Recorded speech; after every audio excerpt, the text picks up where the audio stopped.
अब जैसे कई स्टूडेंट हैं हमारे पास 5th में आते हैं, 6th में आ रहे हैं या 7th में आ रहे हैं, उनके पेरेंट कहते हैं भाई ये उनको बच्चे को आगे डॉक्टर बनना है या इस बच्चे को आगे इंजीनियर बनना है। तो हम उन पेरेंट्स को सिर्फ ये गाइड करते हैं कि अभी आप हमें इनका बेस तैयार करने दीजिए, हमें नहीं पता वो अगले साल वो क्या करना चाहेगा, क्योंकि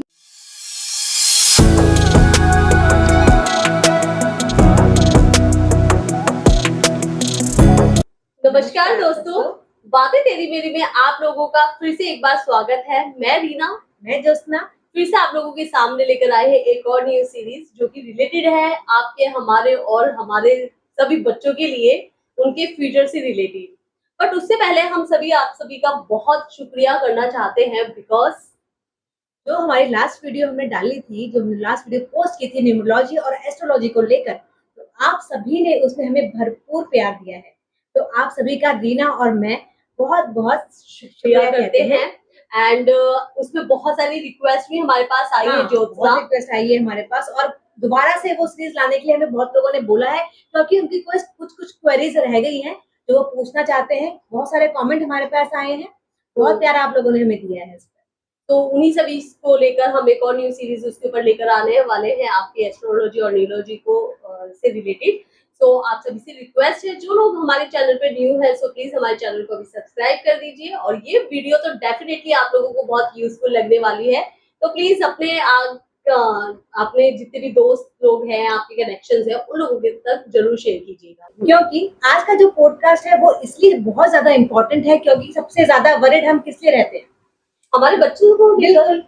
बच्चों को लेकर हम बहुत वरिड रहते हैं कि आगे फ्यूचर में क्या करेगा, उसे क्या करना चाहिए, क्या नहीं करना चाहिए। तो ऐसे जो बहुत सारे सवाल आप लोगों के होते हैं, उसका सोल्यूशन लेके आई है हमारे पास एक बहुत ही खास हमारी जो खास मित्र है, खास गेस्ट है, मिसेस उमा आर्या, जो इस फील्ड में बहुत टाइम से हैं। तो इनसे जानते हैं इनके बारे में और क्या क्या रहेगी एजुकेशन से रिलेटेड बातें। तो बने रहिए हमारी वीडियो में लास्ट तक। तो उमा जी, सबसे पहले थैंक यू सो मच कि आप अपना इतना प्रीशियस टाइम निकाल कर आए हैं, अपने ऑफिस आवर्स के बाद आप हमें टाइम दे रहे हो। सो उसके लिए सीरियसली कमेंडेबल जॉब है जो आप कर रहे हैं। तो पूरे जितने भी लोगों को आप काउंसलिंग करते हैं, सारे पेरेंट्स की तरफ से मैं आपको या हमारा चैनल आपको शुक्रिया कहना चाहता है।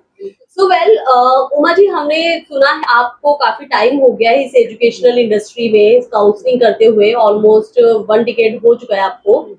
सो आपने लाइक किस तरीके की काउंसलिंग करते हैं, ठीक है, वो थोड़ा डिटेल आप हमें बताइए। देखिए जितने भी स्टूडेंट हमारे पास जो कहते हैं ना कि एक रॉ स्टूडेंट आता है, क्योंकि वहाँ पर कोई कैटेगराइजेशन नहीं है कि कोई भी स्टूडेंट की भाई वो इतने परसेंटेज वाला है तो उसी को ही हम हायर पर अपने पास एडमिशन दे रहे हैं, या फिर कोई लोअर परसेंटेज वाला है हम उसको अपनी तरफ एडमिशन दे रहे हैं। ऐसा कुछ नहीं होता, क्योंकि हमारे लिए हर एक स्टूडेंट रॉ स्टूडेंट है, क्योंकि हमारा काम उनको गाइडेंस देना है कि उनको आगे कैसे एजुकेशन में और ज़्यादा सक्सेस करना है। क्योंकि आजकल आप देख रहे हैं कि बहुत ही कॉम्पिटिटिव एनवायरनमेंट हो चुका है हर जगह। अगर हम देखें जितने भी एंट्रेंस एग्जाम्स हैं या फिर ओलंपियाड्स हैं, आजकल सेकंड क्लास से ओलंपियाड स्टार्ट हो गए। सेकंड क्लास ही फर्स्ट क्लास से ही स्टार्ट हो गया था, फर्स्ट क्लास अब तो ये हो गया है। तो काफी स्टूडेंट हैं जो अभी इतना बिल्कुल स्टार्टिंग एज में ही इतना सारी चीजें फेस कर रहे हैं, अभी अपने लेवल की ओलंपियाड्स के लिए प्रिपरेशन कर रहे हैं, आगे जाके एंट्रेंस में उनको हेल्प मिलती है। तो इन्हीं सारी चीजों की प्रिपरेशन, उनको गाइडेंस, हमारा काम ये होता है कि बच्चों को प्रोवाइड करना। ओके, सो अभी आप प्रेजेंट टाइम में किस इंस्टीट्यूट के साथ? मैं प्रेजेंटली अभी एलन करियर इंस्टीट्यूट है, उनके बहुत से स्टूडेंट्स हैं, बहुत से जैसे हमारा जो कोचिंग है 6 से शुरू हो जाती है। ओके, और अगर हम ऑफलाइन क्लासेस की बात करें वो 8th क्लास से शुरू होती है। तो ये सारे स्टूडेंट को अभी हम वहाँ पर एडमिशन प्रोवाइड कर रहे हैं। तो जो एलन इंस्टीट्यूट है वो सिर्फ ऑफलाइन ही क्लासेस प्रोवाइड कर रहे हैं, ऑनलाइन में नहीं है आप? देखिए ऑनलाइन और ऑफलाइन वो दोनों ही मोड पे हमारी क्लासेस चलती हैं, लेकिन उसमें हम ज्यादातर बच्चों को प्रेफरेंस देते हैं कि ऑफलाइन अगर ये ज्वाइन करते हैं तो उनके लिए थोड़ा सा और बेनिफिट रहता है, कि इसमें क्या होता है हम डायरेक्टली फैकल्टी से इंटरेक्शन करते हैं, हमें ग्रुप पता चलता है कि हम इतने बच्चों के ग्रुप में बैठ के हम कॉम्पिटिशन कर रहे हैं। तो ये थोड़ा सा बच्चों के लिए बेनिफिशियल रहता है offline rather than online. But Jyotsna, एक काफी अच्छी बात है इनके इंस्टीट्यूट में कि ऑफलाइन का जो इन्होंने सिस्टम अभी रन करा हुआ है, बिकॉज कोविड टाइम इतना बहुत कुछ हो गया था कि स्क्रीन टाइम बहुत बच्चों का बहुत ज्यादा बढ़ता जा रहा है। बिल्कुल। तो उससे कहीं ना कहीं पेरेंट्स भी वरीड हैं, बच्चों की आई साइट्स पे भी इफेक्ट पड़ रहा है।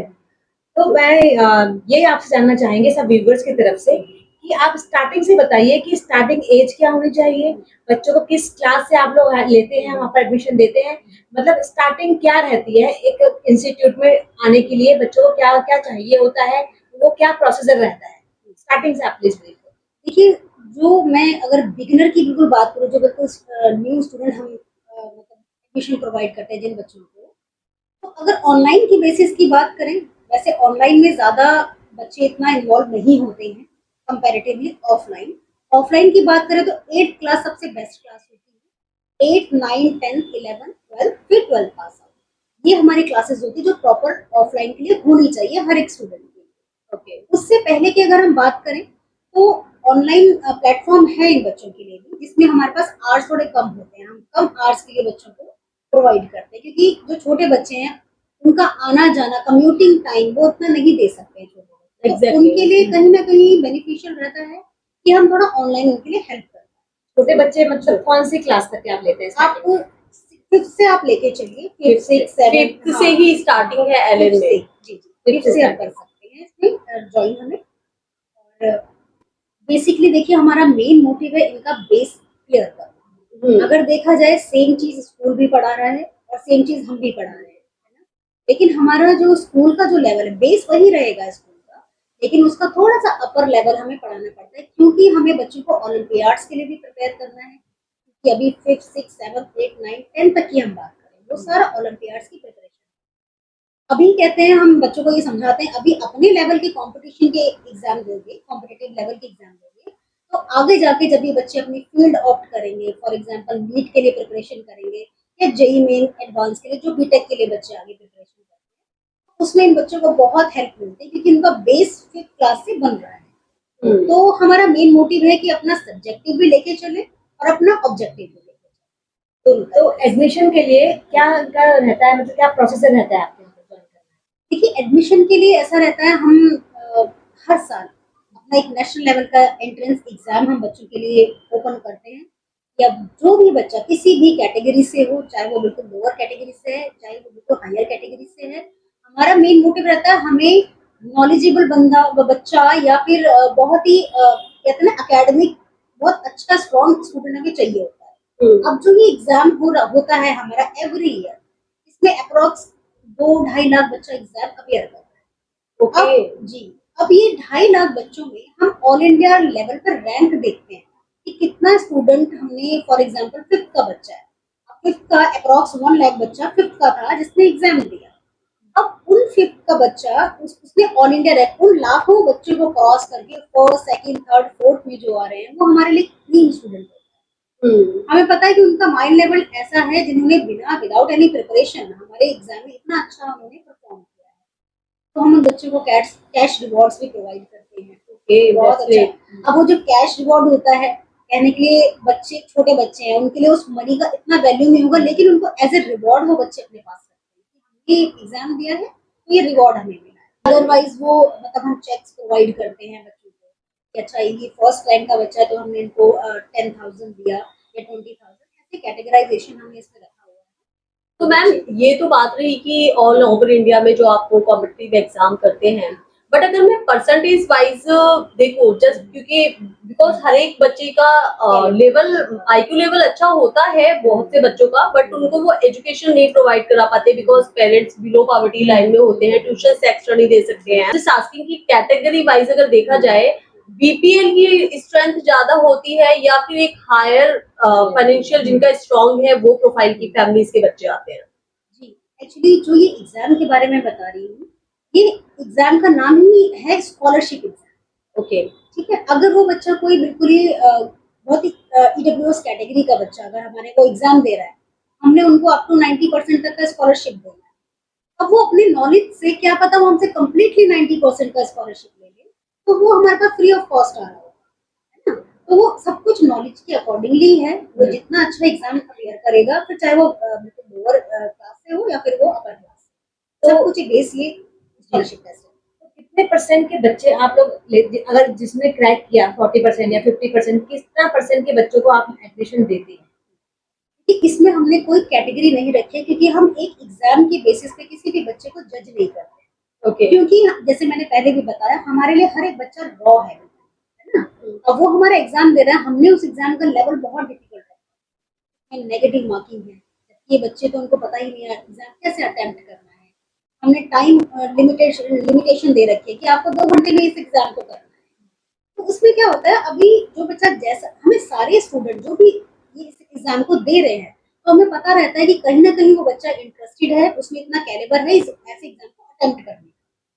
तो चाहे वो बच्चा 10% ला रहा है, 20 ला तो मतलब एडमिशन सबको मिलता है?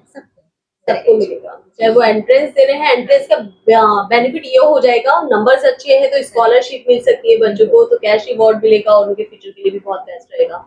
तो मैम फटाफट से आप थोड़ा सा हमें एलन इंस्टीट्यूट के बारे में बताइए कि इनकी ऑल ओवर इंडिया कितनी ब्रांचेस है, कितना टाइम हो गया इस इंस्टीट्यूट को रन होते हुए, और मेट्रो सिटीज में ये अवेलेबिलिटी है या कहाँ कहाँ है? देखिए ना, अगर मैं एलन की बात करूँ, हमें अभी 36 ईयर हो चुके हैं सेम फील्ड में, और बहुत ही अच्छे रिजल्ट्स हमने प्रोवाइड किए हैं। इनफैक्ट काफी स्टूडेंट्स हमें जानते हैं कि हमारा जो मेन, कहते हैं कि गढ़ जो है हमारा, वो कोटा है, राजस्थान। तो वहीं पे हमारा बेस था, हमारा हेड ऑफिस भी अभी वहीं पर ही है। अब हर स्टेट का बच्चा हमारे कोटा में जाया करता था कोचिंग के लिए। ओके। तो कोटा एक ऐसी जगह है, वो प्रॉपर एक हब है स्टूडेंट्स का। बहुत ही बच्चा वहां जाता था, फिर वहां कोचिंग लेता था। हमें एक एक क्लास के अंदर 200-250 स्टूडेंट पढ़ाने पड़ रहे होते थे वहां पे। तो अब हमने देखा कि दिल्ली एक ऐसी मेट्रो सिटी है जहाँ से बच्चा आता तो है कोटा, लेकिन कहीं ना कहीं उनको प्रॉब्लम होती है, एनवायरमेंट का प्रॉब्लम रहता है, कई बार बच्चों को नहीं वो वहाँ पर सर्वाइव कर पा रहे। उसके लिए अभी लास्ट 2 ईयर हो चुके हैं हमें, दिल्ली में हमने अभी हमारे आए थे। तो अब दिल्ली में देखिए, दिल्ली एनसीआर मिला के अभी हमने 15 ब्रांच ओपन करी है, और ये सारी ही ब्रांचेस एक साथ हमने ओपन की। तो इसमें ऐसा नहीं है कि कोई एक ब्रांच बहुत पुरानी है तो हमें वही ज्वाइन करना चाहिए, या फिर वो, ऐसा कोई कैटेगराइजेशन नहीं, क्योंकि सभी ठीक है। तो यहाँ पर इंस्टीट्यूट में ये रहता है कि बेसिकली हम रैंक मेंटेन करना इन बच्चों को सिखाते हैं। रैंक के बेसिस पर ही होगा, रेदर देन बच्चे का चाहे परसेंटेज कितना भी हो, 50, 60 या 90 या 90 एंड अबव कुछ भी हो, वो कोई फर्क नहीं पड़ता। कुछ एग्जाम्स ऐसे होते हैं जिन्होंने अपने परसेंटेज सेट कर रखे हैं, क्राइटेरिया सेट कर रखा है कि इतना बच्चा अगर परसेंटेज ला रहा है। फॉर एग्जांपल मैं आपको नीट का पेपर का मैं बेस बताती हूँ, वो मतलब काफी बच्चों को हेल्प मिलेगी इसमें। नीट का जो एग्जाम होता है, उस पे मिनिमम एलिजिबिलिटी उन्होंने 60% रखी है फॉर जनरल कैटेगरी। ओके, ठीक है। और जो रिजर्व कैटेगरी है उनके लिए 50% मिनिमम एलिजिबिलिटी है 12th की परसेंटेज। क्योंकि जितने भी एंट्रेंस एग्जाम होते हैं वो आफ्टर 12th, या फिर जिस साल 12th में ये पढ़ रहे हैं उसी साल, 12th के जिस साल ये बोर्ड दे रहे हैं उसी साल उनको अपेयर करना होता है। अब मैं नीट के एग्जाम की एंट्रेंस की बात करूँ तो हमेशा हर साल ये फर्स्ट वीक ऑफ मई, इन्हीं के बीच में डेट्स इनकी होती है ना। लेकिन नीट का एग्जाम ऐसा है कि वो ईयर में सिर्फ 1 टाइम ही कंडक्ट होता है। एग्जैक्टली, ठीक है। तो उसका जो पैटर्न अगर हम देखें कि हमारे पास 200 क्वेश्चंस हमें दिए गए हैं, हमारे पास उसमें से हमें 180 क्वेश्चन अटेम्प्ट करने हैं, और हमें तो टाइमिंग्स दे रखी है 3 घंटा 20 मिनट दिया हुआ है। अब हमें एक क्वेश्चन कितने मिनट में उसको सॉल्व करना है, प्लस अगर मान लीजिए 720 नंबर का पेपर है, ये हमारा 740 मार्क्स का पेपर होता है, उसमें से हमें पासिंग तो खैर 145 या 150 वाला भी पास माना जाता है, लेकिन हमें सिलेक्शन के लिए 600-650 नंबर 720 में से लाने ही होते हैं फॉर श्योर। ओके, तभी आप एलिजिबल होंगे नेट के लिए, नहीं तो नहीं हो पाते हैं। अब मैं कहती हूँ 720 में से ये बच्चे 650 नंबर ले आए, लेकिन रैंक कितनी गई कि मतलब 25 लाख बच्चों ने पेपर दिया, रैंक गई इन बच्चे की 2 लाख, लेकिन 650 नंबर है सबके। ठीक है, अगर 650 नंबर है लेकिन 2 लाख रैंक है तो भी कॉलेज नहीं है।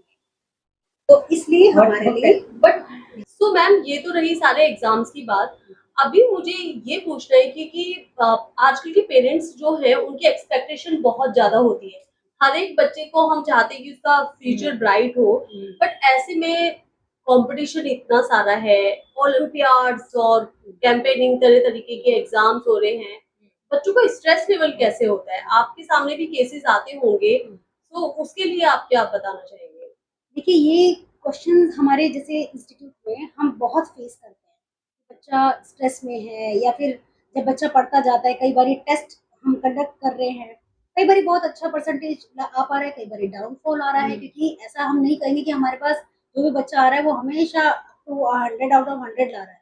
कई बारी डाउनफॉल आता है, कई बारी वो होता है।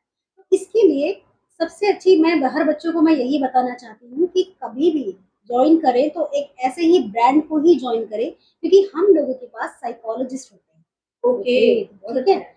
ये सबसे अच्छी बात है एलन के अंदर जो मैंने देखी है। प्रॉपर साइकोलॉजिस्ट होते हैं, हर एक स्टूडेंट को पता होता है कि मुझे अब स्ट्रेस लेवल बहुत बढ़ गया है, तो साइकोलॉजिस्ट जो एक्सपर्ट है काफ़ी हमारे, तो वो बच्चों से इंडिविजुअली बात करते हैं। ऐसा नहीं करते हैं कि पेरेंट्स से कुछ डिस्कशन कर रहे हैं बच्चों के बारे में, क्योंकि कितनी चीज़ें हैं जो बच्चे पेरेंट को नहीं बता पाते हैं, है एग्ज़ैक्टली, ना? हाँ। क्योंकि कई कई पेरेंट इतने एजुकेटेड नहीं होते हैं, कई पेरेंट बहुत एजुकेटेड होते हैं, वो बच्चों के माइंड लेवल को नहीं समझ पाते हैं। क्योंकि वही है ना, जी। पेरेंट्स को बच्चे अगर थोड़ा-सा भी क्वेश्चन करते, री-क्वेश्चनिंग हाँ। करते हैं, तो हम लोग बहुत बार शॉर्ट टेम्पर हो जाते हैं, हम जी। उनको नहीं समझ पाते कि जी। उनके माइंड लेवल क्या है। जी।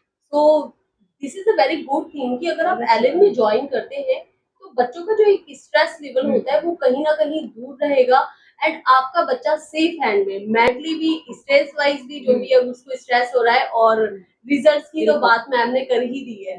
बट आपके पास कुछ ऐसा ऐसा एग्जाम्पल आया है अभी तक कि बच्चे को बहुत स्ट्रेस लेवल हुआ हो, या कुछ ऐसा एग्जाम्पल बताना जी, चाहेंगे? बिल्कुल हम ऐसा स्ट्रेस तो हम देखते ही हैं काफ़ी बच्चे, क्योंकि हर बच्चा, अगर मैं जैसे मैं कॉम्पिटिशन एग्ज़ाम की बात करती हूँ, इसमें बायो की अगर हम बात करें तो बहुत लर्निंग सब्जेक्ट है, उसमें बच्चों को बहुत याद करना पड़ता है, लर्निंग सब्जेक्ट है। सीटिंग हैबिट माँगता है बायो सब्जेक्ट कि आपका 5-5 6-6 घंटे बैठ के बच्चा पढ़ रहा है। हुँ। अब एक बच्चा इतना एफर्ट कर रहा है, वो 4-5 घंटे पढ़ रहा है, लेकिन उसका जब वो आउटपुट देख रहा है, जब वो एंट्रेंस पे पैटर्न पे काम कर रहा है, उसपे वो आउटपुट नहीं निकल रहा। तो इसमें बट ऑब्वियस है, हर बच्चा थोड़ा स्ट्रेस लेता है कि मैं इतना पढ़ रहा हूँ, लेकिन मेरा आउटपुट नहीं निकल पा रहा है। क्योंकि at the end NEET exam ऐसा है कि जो साल में सिर्फ़ 1 बार होता है। तो उसमें क्या होता है, बच्चों के साल जाते हैं। और करेक्ट। और अगर बच्चे को एमबीबीएस करना है, नीट को क्रैक करके अगर वो एमबीबीएस के लिए आगे प्रिपरेशन करनी है, तो 5.5 साल तो एमबीबीएस की ही प्रिपरेशन है। तो बच्चे को अपना साल सेव करना, ईयर सेव करने का ही ज़्यादातर रहता है। बट सपोज इट कि 1 लाख बच्चों ने नेट के लिए करा है, ठीक है, उसकी सीट्स लिमिटेड है कि 1000 होंगी या 10,000 होंगी, 23 स्टूडेंट्स होंगे, मेहनत तो और भी बच्चे कर रहे हैं, तो 1 साल जिन बच्चों का वो रैंक नहीं आई है, उस रैंक पर नहीं है, तो उनके लिए क्या अदर ऑप्शन होगा? कुछ बच्चे ऐसे हैं, अगर मैं मेडिकल सिर्फ फील्ड की बात करूँ, बहुत से ऑप्शंस हैं जो हम बच्चों को यहाँ पे प्रोवाइड करते हैं। वैसे तो हर एक बच्चे का फ़ोकस एमबीबीएस ही रहता है। हुँ। लेकिन अगर कोई बच्चा कहता है कि मेरी रैंक इतनी नहीं है कि मुझे एमबीबीएस गवर्नमेंट कॉलेज मिल रहा है, तो उनकी रैंक, अगर हमारे पास फील्ड्स होती हैं, अगर वो बच्चा उन फील्ड्स में जाना चाह रहा है, ओके। अदरवाइज़ जो बच्चे फ़ोकस्ड हैं एमबीबीएस के लिए, तो वो फर्स्ट ड्रॉप कर रहे हैं, फिर सेकंड ड्रॉप कर रहे हैं, वो ईयर अपना ड्रॉप करते हैं, जब तक कि उनका वो एंट्रेंस क्लियर नहीं होता। ओके। कुछ बच्चे इतना फ़ोकस्ड होते हैं। अब कुछ स्टूडेंट ऐसे हैं जो कहते हैं कि अभी हमने फर्स्ट ड्रॉप किया है और हमारा अब इतना रैंक आया है, तो आप हमें गाइड करें, हम क्या करें? उसमें क्या होता है, एक एमबीबीएस का सीट्स होती हैं, उसके बाद एक बीडीएस की सीट्स होती है, जिसको हम डेंटल सर्जन बोलते हैं ना, bachelor of dental surgeon, BDS होता है।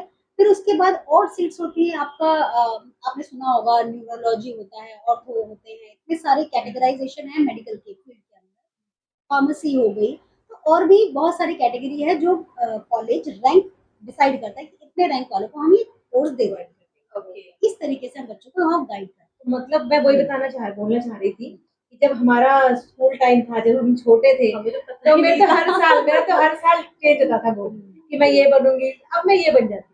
तो ऐसा बिल्कुल कंफ्यूजन था, कोई हमारा कहते हैं ना गॉडफादर जो हमें सिखाए समझाए कि ऐसा करना है, वो नहीं था। लेकिन आज जो इंस्टीट्यूट ब्रांड जो बन गए हैं, जो अच्छा अच्छा, इनसे बहुत हेल्प भी मिलती है, क्योंकि बहुत ज़्यादा हमें हेल्प मिलती है। क्योंकि हमें तो पता ही नहीं था कि हमें करना क्या है। तो आप उन बच्चों को जो फिफ्थ से आपके पास आ रहे हैं, उनको भी गोल अपना पता नहीं होगा, जी। तो आप उसमें उनकी किस हद तक मदद करते हैं उनको गोल जी। जानने में? अब जैसे कई स्टूडेंट हैं हमारे पास, 5th में आते हैं, 6th में आ रहे हैं, 7th में आ रहे हैं, उनके पेरेंट कहते हैं भाई ये उनको बच्चे को आगे डॉक्टर बनना है या इस बच्चे को आगे इंजीनियर बनना है।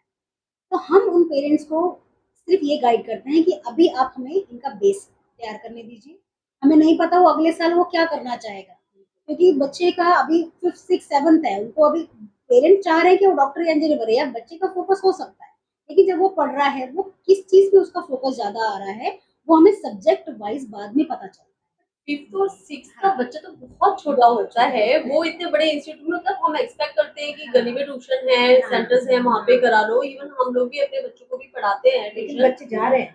बट फिफ्थ सिक्स क्लास के बच्चे भी इतने सीरियस हो सकते हैं। जी बहुत सीरियस। इनफैक्ट जो बच्चे को एक्चुअली ज्यादातर जो पेरेंट अवेयर होते हैं कि आगे हमने ऐसा कंपटीशन हमारे बच्चों ने फेस करना है, तो वो बेस बनाते हुए चलते हैं, 5th क्लास से आ ओके, रहे हैं। अदरवाइज जो अनअवेयर पेरेंट हैं, जिनको जो इतने एजुकेटेड नहीं है, तो उनको बस मैं यही गाइड करना चाहती हूँ कि हमारे पास जितनी भी काउंसलिंग होती है हम कॉल पर भी फ्री ऑफ कॉस्ट देते हैं। मैं अपना नंबर आपको पोस्ट करूंगी, अगर कोई भी फ्री कंसल्टेशन आपको चाहिए होगी आप जरूर कॉल कीजिएगा, उसका कोई भी चार्ज नहीं होता है। आप तो पैन इंडिया कहीं पर भी कहीं बैठे हुए हैं, आप अपने बच्चे के फ्यूचर को लेकर जरूर बात कर सकते हैं। मैम, एक केस डिस्कस करना चाहूंगी, मेरे माइंड में बहुत देर से चल रहा था हाँ, कि कुछ बच्चे होते हैं बचपन से ही कहते हैं कि मुझे डॉक्टर बनना है, ठीक है, पहुंच गए 10th में, मार्क्स नहीं आए, साइंस साइड नहीं मिलती उन लोगों को, तो ऐसे में कहीं ना कहीं उसका जो ड्रीम है वो बैकआउट कर जाता है। वहां पर एक बच्चे का जो टर्निंग पॉइंट आता है वो बहुत हाई लेवल का होता है। ही और शी डजंट नो कि उनको अब कहाँ जाना है, क्योंकि जो ड्रीम देखा था वो तो पूरा नहीं हो पाएगा। उस केस में क्या करेगा बच्चा? देखिए ऐसा होता है कि फॉर एग्जाम्पल 10th क्लास में किसी बच्चे के 70% आए या 80% आए, अब उनको स्ट्रीम क्यों नहीं मिल पा रही, क्योंकि स्कूल ने डिसाइड किया है कि मेरे पास अगर 80% वाला बच्चा है हम उसको साइंस देंगे, लेकिन कोई स्कूल ने 80 से कम ही परसेंटेज रखी हुई है कि 70 वाले को भी हम साइंस दे देंगे, क्योंकि 10th का जो बेस होता है वो डिसाइड नहीं कर पाएगा कि ये बच्चा साइंस लेगा या नहीं, है ना। तो अब हर स्कूल ने अपना एक परसेंटेज सेट कर रखा है, अब बच्चा ये नहीं सोचेगा ना, एक बच्चे का गोल है, हो सकता है 10th तक उसको वो बेस ही ना मिला हो कि वो बहुत अच्छी परसेंटेज ला पाता और वो उसको मतलब वो अपना गोल सेट कर पाता, उसको नहीं बेस मिला है, वो बिल्कुल नया स्टूडेंट हमारे पास आया क्या है ना। यहाँ पर पेरेंट्स कुछ ऐसा कर सकते हैं, क्योंकि स्टेट वाइज भी जो परसेंटेज होती है वो डिवाइडेड होती है, तो वो दूसरी स्टेट में जाकर भी अपने बच्चे को लाइक वही सब्जेक्ट दिला बिल्कुल सकते करा हैं। सकते हैं, बिल्कुल करा सकते हैं। देखिए इसमें क्या होता है, हमें किसी भी स्टेट का बच्चा है, चाहे वो सीबीएसई बोर्ड से है, चाहे वो आरबीसी बोर्ड से, राजस्थान बोर्ड हो गया हमारा, हरियाणा बोर्ड हो गया, हिमाचल प्रदेश का बोर्ड हो गया, कोई बोर्ड, तो जितने भी बोर्ड्स का बच्चा है वो एलिजिबल है, बस हमें परसेंटेज का क्राइटेरिया सेट करना है कि भाई नीट में अगर बच्चा अपियर कर रहा है तो एटलीस्ट उसके 12th में 50 या 60% होने चाहिए, 50 for reserve category, 60 for general category. ये मैं 12th की बात कर रही हूँ। और अगर मैं 10th की बात करती हूँ, स्ट्रीम मिलने की जो आपने बात करी थी, तो जैसे मैंने बताया हर एक स्कूल अपना अपना कैटेगरी रखता है कि इतना परसेंटेज को साइंस दें, तो जहाँ उनको साइंस मिल रही है उस परसेंटेज, मैं कहती हूँ गवर्नमेंट स्कूल मिल रहा है अगर बच्चे को, उसको बिल्कुल ज्वाइन करना चाहिए, क्योंकि पूरा फोकस हम यहाँ इनको करवा रहे हैं। और अगर कई बच्चों का क्वेश्चन ये रहता है कि आप एंट्रेंस का मतलब कुछ अलग ही हम कोर्स करा रहे हैं शायद, जो नीट में है, इस क्वेश्चन को मैं एक तो सब बच्चों को माइंड से क्लियर करना चाहती हूँ। जो भी बच्चा 11th एंड 12th में, चाहे वो नीट की प्रिपरेशन कर रहा है, चाहे वो जेई एडवांस के लिए प्रिपरेशन कर रहा है, या फिर कोई 5th 6th 7th वाला बच्चा ओलंपियाड के लिए प्रिपरेशन कर रहा है, इन सभी का बेस आपकी एनसीईआरटी ही है। जो आप 12th में सिलेबस पढ़ रहे हैं वही आपका बेस है। इसके अलावा हम कुछ एक्स्ट्रा ऐसा नहीं करें कि हम बिल्कुल आउट ऑफ द सिलेबस आपको कुछ पढ़ाया जाता है, या फिर जो ये नीट का पेपर बना रहा है, एनटीए नेशनल टेस्टिंग एजेंसी जो नीट का पेपर बनाती है, वो सारे क्वेश्चन आपके एनसीईआरटी से ही लेंगे, बाहर से कुछ नहीं आता। कई बच्चों को ये फोबिया रहता है, कई बच्चे जैसे जिन्होंने प्रिपरेशन नहीं करी होती वो फर्स्ट अटेम्प्ट देने जाते हैं, तो बच्चे हमारे पास अपना फीडबैक देने आते हैं कि क्वेश्चन तो ऐसे थे तो हमने कभी पढ़े ही नहीं है 11th 12th में, ऐसे बिल्कुल आउट ऑफ द सिलेबस था नीट का हाँ एग्जाम, हाँ बच्चे ये बोलते हैं। तब अगर हम हमारी प्रैक्टिस बच्चों को यही रहती है कि जो नीट का पेपर बना रहा है एनटी, वो क्या करता है, लेगा आप ही का सिलेबस, लेकिन वो क्वेश्चन इतने ट्रिकी बनाता है आप कभी जज ही नहीं कर पाओगे वो आपके टॉपिक किस से क्या बेस पर है। तो यहाँ पर ये बात जानने को मिली आप सभी को कि जो भी एंट्रेंस एग्जाम होते हैं, जो भी सब कुछ होता है, तो वो सब आपकी एनसीईआरटी की बुक के अंदर ही है, बस उसे ही पढ़िए, वही बेस है, तो घबराने की बिल्कुल जरूरत नहीं है। और मैं यहाँ पर एक बात और आपसे पूछना चाहूंगी कि जैसे आप नीट की बात कर रहे हैं या मेडिकल लाइन की, आप जो भी लाइन की आप बात जितनी भी आपने बताई चीजें, तो इन्हें कैसे पता चलेगा कौन सा सब्जेक्ट वाला बच्चा क्या कर सकता है? क्योंकि बहुत सारे लोग ऐसे हैं जिनको पता ही नहीं है उनके पास सब्जेक्ट कौन सा है, वो इस सब्जेक्ट को लेकर आगे किस फील्ड में जा सकते हैं। अब जैसे हमारे पास, जैसे मैंने बताया आपको, 5th 6th 7th से बच्चे पढ़ते हैं। हमारा मेन फोकस रहता है, फॉर एग्जांपल हम अगर साइंस पढ़ा रहे हैं तो हमारे साइंस में 3 पार्ट होते हैं बुक्स के, फिजिक्स, केमिस्ट्री एंड बायो। तो हमारा ये गोल रहता है कि फिजिक्स के हम आपको अलग फैकल्टी प्रोवाइड करें, केमिस्ट्री के अलग करें, बायो के अलग करें। तो तीनों की अलग अलग फैकल्टी उनको हर एक सब्जेक्ट में बहुत स्ट्रांग बना देती है। ओके। अब वो बेस उन्होंने पढ़ा, 5th पढ़ा, 6th पढ़ा, 7th पढ़ा, हमने साइंस और मैथ उनको अलग करा। इनफैक्ट साइंस और मैथ 4 टीचर इनको पढ़ा। ठीक है, तो बिल्कुल हर एक सब्जेक्ट का कंसेप्ट इनका क्लियर होना चाहिए कि फिजिक्स एक्चुअली है क्या, या केमिस्ट्री एक्चुअली है क्या। क्योंकि बच्चे कंबाइन पढ़ रहे हैं अभी 5th 6th 7th में, तो नहीं पता कि अलग अलग क्या है। लेकिन यही चीज जब 10th के आगे जब जाएंगे तो ये सब डिवाइड हो जाएगी। तब बच्चा एकदम कंफ्यूज हो जाता है कि केमिस्ट्री में चला गया, फिजिक्स चला गया, या फिर कैसे। तो अगर हमारा मेन मोटिव ये रहता है कि बच्चों को अभी पहले बेस बनाए, ये हर एक सब्जेक्ट के बारे में बताए। और जब ये बच्चे 10th में आते हैं, हमारे पास इन बच्चों का रिकॉर्ड होता है पूरा 5-6 सालों का, जितने भी साल इन्होंने हमसे पढ़ा है। हम उन बेसिस के हम बेसिस पे हम इन बच्चों की काउंसलिंग करते हैं कि आपने पूरे 2 साल या 1 साल इस सब्जेक्ट में बहुत अच्छा परफॉर्मेंस दिया है, आपके मार्क्स इस सब्जेक्ट में बहुत अच्छे हैं, आप एमसीक्यूज पैटर्न इस सब्जेक्ट में बहुत अच्छा कर पा रहे हो, तो आपको ये सब्जेक्ट लेके आप 11th में आप आगे चलो। फिर या तो बच्चा वहां से फिजिक्स केमिस्ट्री बायो में जाएगा फॉर मेडिकल, और या फिर वो बच्चा फिजिक्स केमिस्ट्री मैथ्स में जाएगा फॉर जेई, जो बच्चे बीटेक करना है ना। तो जैसे पहले इतनी गाइडेंस नहीं मिला करती थी, लेकिन अब ये बहुत अच्छा प्लेटफॉर्म है और इसमें बिल्कुल इनको ज्वाइन करना चाहिए हर एक स्टूडेंट को। मैं ये कहती हूँ कि ताकि ये लोग कहते हैं ना भटके ना कहीं पर, इनको सही डायरेक्शन मिले, क्लैरिटी मिल जाए। ये सब चीजें। अच्छा मैम, जैसे कि अभी एजुकेशन हम देख ही रहे हैं, बहुत ज्यादा मोड़ है ना सारे पेरेंट्स का प्राइवेट स्कूल्स पर जा रहे हैं क्योंकि इंग्लिश मीडियम होता है। तो ऐसे में मेरा एक क्वेश्चन है कि आपके पास जो स्टूडेंट्स आ रहे हैं, अगर हम उनको कैटेगराइज करते हैं, कितना परसेंटेज गवर्नमेंट स्कूल्स के स्टूडेंट्स हैं और कितना परसेंटेज आपके पब्लिक स्कूल्स के? देखिए, इसमें जो रेशियो की बात करेंगे तो हमारे पास मीडियोकर बच्चा यानी कि गवर्नमेंट स्कूल का बच्चा बहुत अप्रोच करता ओके। है, क्योंकि गवर्नमेंट स्कूल का बच्चा देखा जाए रेशियो इक्वल है। तो जैसा नहीं है कि गवर्नमेंट का कम आ रहा है प्राइवेट का कम आ रहा है, रेशियो हम इक्वल लेके चलते हैं। लेकिन जो रिजल्ट ओरिएंटेटेड बच्चा होता है वो ज्यादातर हमें परसेंटेज मीडियोकर बच्चा, यानी कि जो परसेंटेज वाइज हम बात करें, एक होता है 80-90% वाला बच्चा और एक होता है बिल्कुल 50-60 वाला। जो 70-80 वाला परसेंट है, ये हमें सबसे ज्यादा रिजल्ट है। तो ये रहता है, बाकी रेशियो इक्वल है। बट एक पेरेंट्स का डाउट रहता है कि अगर सपोज इट एक बच्चे ने 10th के एग्जाम दिए हैं, गवर्नमेंट स्कूल का हमेशा रिजल्ट जो होता है वो पब्लिक स्कूल प्राइवेट स्कूल से कम ही आता है। अगर उसका 80% आया है तो डेफिनेटली वो प्राइवेट स्कूल में जाएगा, तो 90 प्लस तो डेफिनेटली आने ही आने हैं। तो वहां पे कहीं ना कहीं बच्चे के लिए कंपटीशन लेवल बढ़ जाता है। तो ऐसे में आपका पेरेंट्स के लिए क्या गाइडेंस रहेगी? They should choose government school और they should choose private school?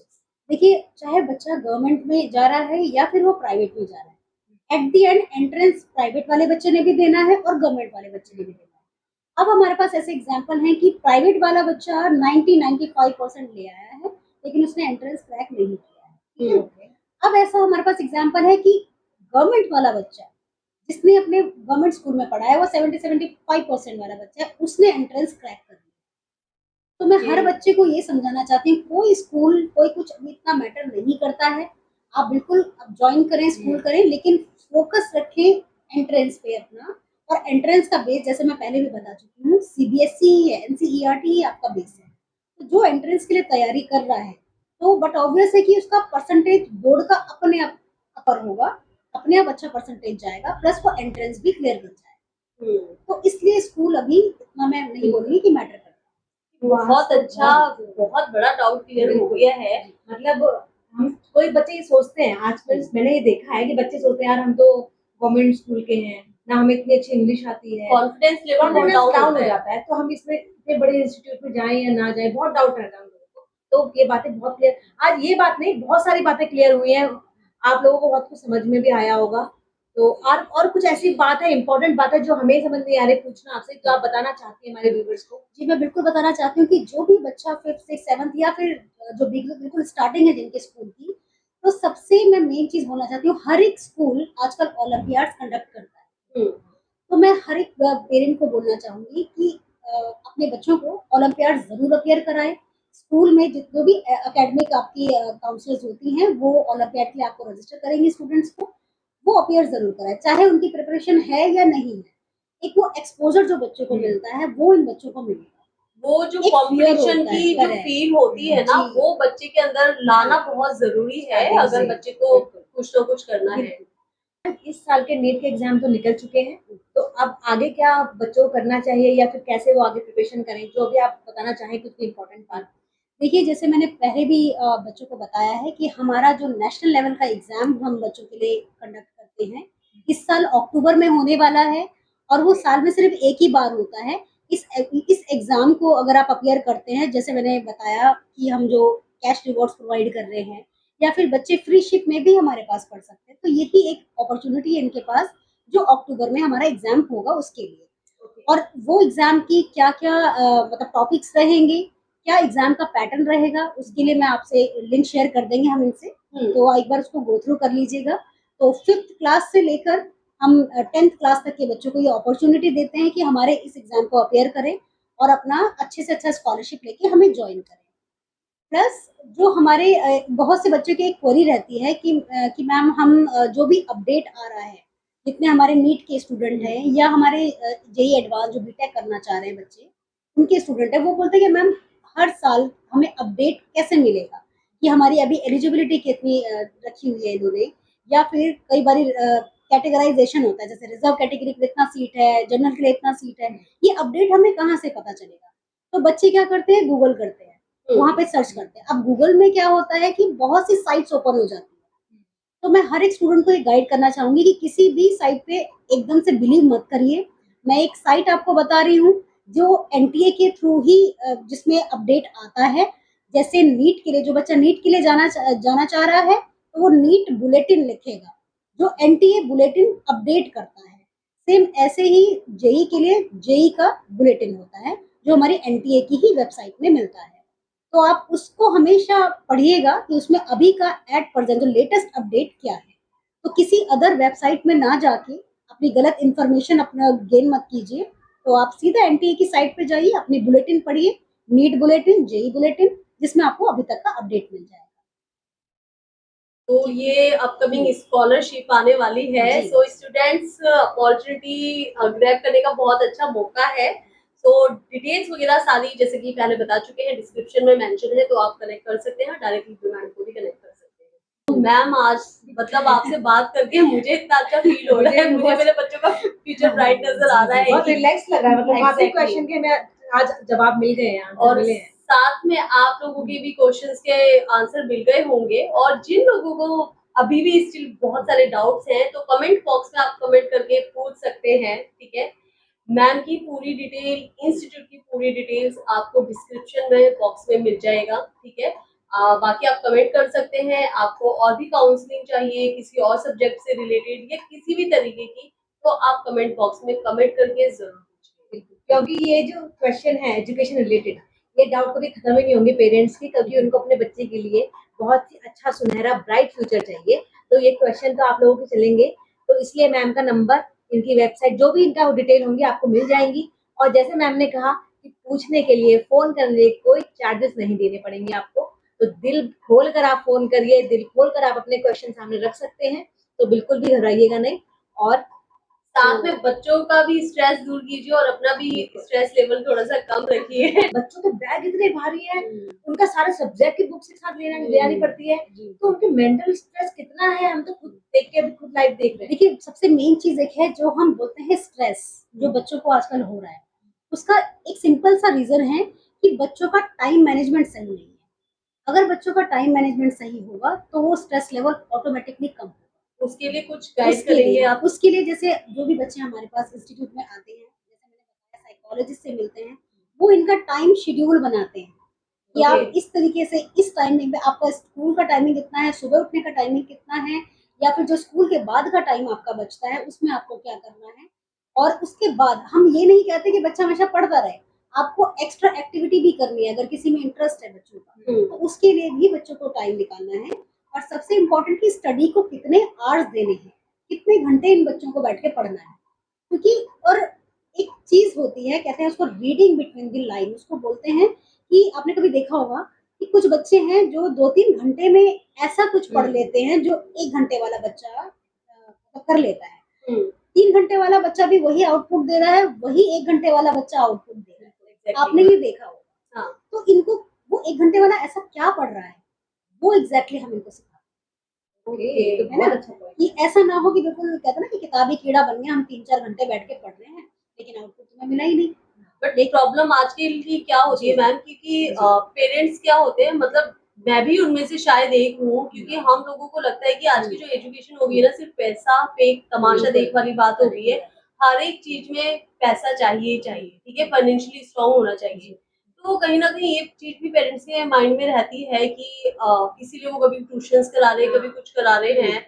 बहुत सारी चीजें होती है, फाइनेंशियली है, तो उसकी वजह से भी उनको लगता है कि हमारा बच्चा पीछे है, क्या और है। ये ना एक बात यहाँ पर ये भी है, मैं ये पूछना चाहूंगी कि जैसे स्कूल का होमवर्क तो मिल ही रहा है बच्चों को, हाँ। इतना बल्क में प्रोजेक्ट बनाने हैं, इतना सारा होमवर्क है, फिर जब वो आपके इंस्टीट्यूट में आते हैं वहां पर भी वो टाइम दे रहे हैं, तो क्या आपकी तरफ भी Divide होमवर्क कैसे मिलता है, करेगा? कैसे करेंगे सारा? नहीं, ऐसा हम लोग नहीं करते कि हम बहुत सारा होमवर्क देते हैं, क्योंकि हमें पता होता है कि स्टूडेंट को होमवर्क स्कूल से काफ़ी मिलता है, प्रोजेक्ट्स चल रहे होते हैं।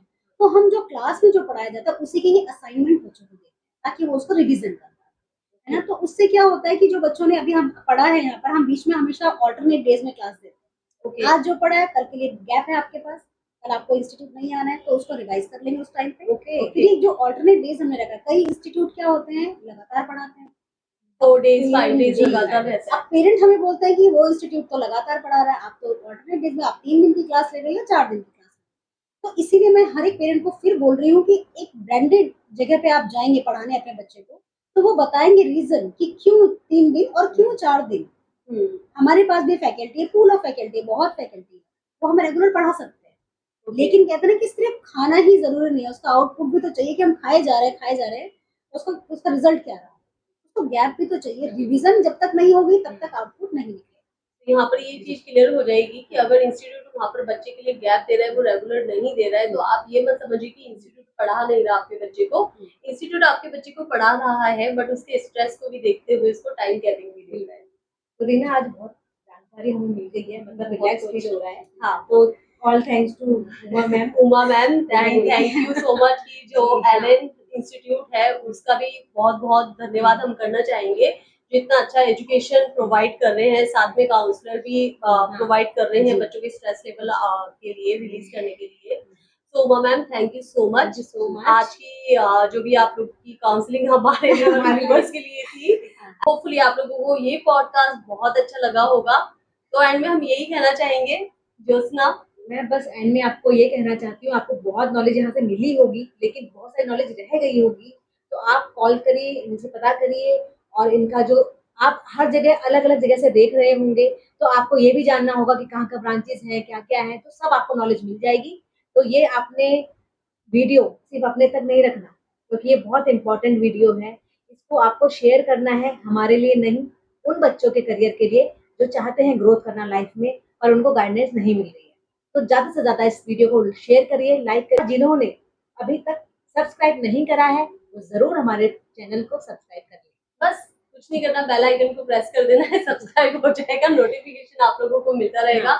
And thank you so much friends, thank you so much कि आप लोग हमें इतना प्यार दे रहे हैं, हम लोगों को इतना सपोर्ट कर रहे हैं, और ऐसी ही नई नई सीरीज हम आप लोगों के लिए लेकर आते रहेंगे। तो मिलते हैं हमारे नेक्स्ट पॉडकास्ट में। Till then, bye bye, thank you. Thank you.